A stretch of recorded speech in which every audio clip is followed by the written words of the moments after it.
नमस्कार प्रेक्षकांनो. तर नवरी मिळे हिटलरला या मालिकेत आपल्याला जबरदस्त ट्विस्ट पाहायला मिळत आहे. एजीचं लग्न श्वेताशी ठरलेलं असतानाच आता ते लग्न लीलासोबत झाले आहे.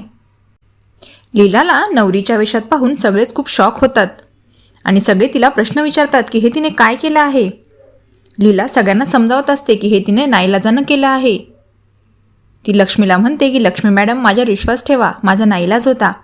त्यावर लक्ष्मी म्हणते की असा काय नाईलाज होता गं तुझा की तुला एजंटशी लग्न करावं लागलं. त्यावर लीला म्हणते की मला एक व्हिडिओ कॉल आला होता आणि रेवतीच्या गळ्यासमोर चाकू धरला होता आणि तो माणूस मला धमकी देत होता की जर मी एजंटशी लग्न केलं नाही तर रेवतीच्या जीवाचं तो बरं वाईट करेल आणि म्हणूनच नाईलाजानं घाईघाईत मला इथे यावं लागलं आणि एजंटशी लग्न करावं लागलं.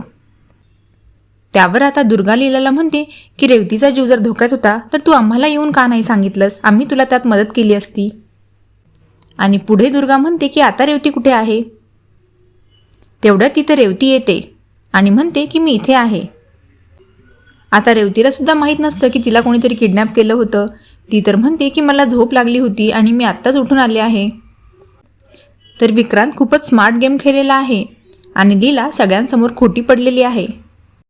पण आता लग्न तर झालेलं आहे त्यामुळे लीलाचा गृहप्रवेश होतो. एजे मात्र लीलावर खूप चिडलेला आहे कारण लीलानेच एजेला लग्न मोडायला सांगितलेलं असतं आणि लीलाच स्वतः परत त्याच्याशी लग्न करते. ऑब्वियसली एजे तर चिडणारच. आता गृहप्रवेश झाल्यानंतर एजे लीलाचा हात धरतो आणि रागारागात तिला रूममध्ये घेऊन जातो आणि तिच्यावर ओरडतो की what have you done this Leela. तुला माहिती आहे का तू काय केलं आहेस. You have cheated me. तू सगळ्यांना धोका दिला आहेस. तू हे करून कायमचं तुला आणि मला अडकवलं आहेस.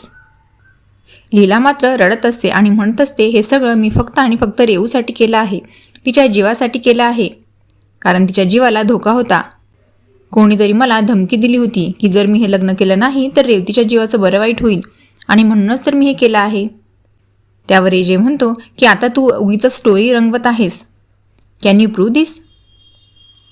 तर आता तुम्हाला काय वाटतं, लीला हे सगळं प्रूव्ह करू शकेल का. हे तर सगळं आपल्याला पुढील भागातच बघायला मिळेल. असेच पुढील अपडेट जाणून घेण्यासाठी चॅनलला नक्की सबस्क्राईब करा. धन्यवाद.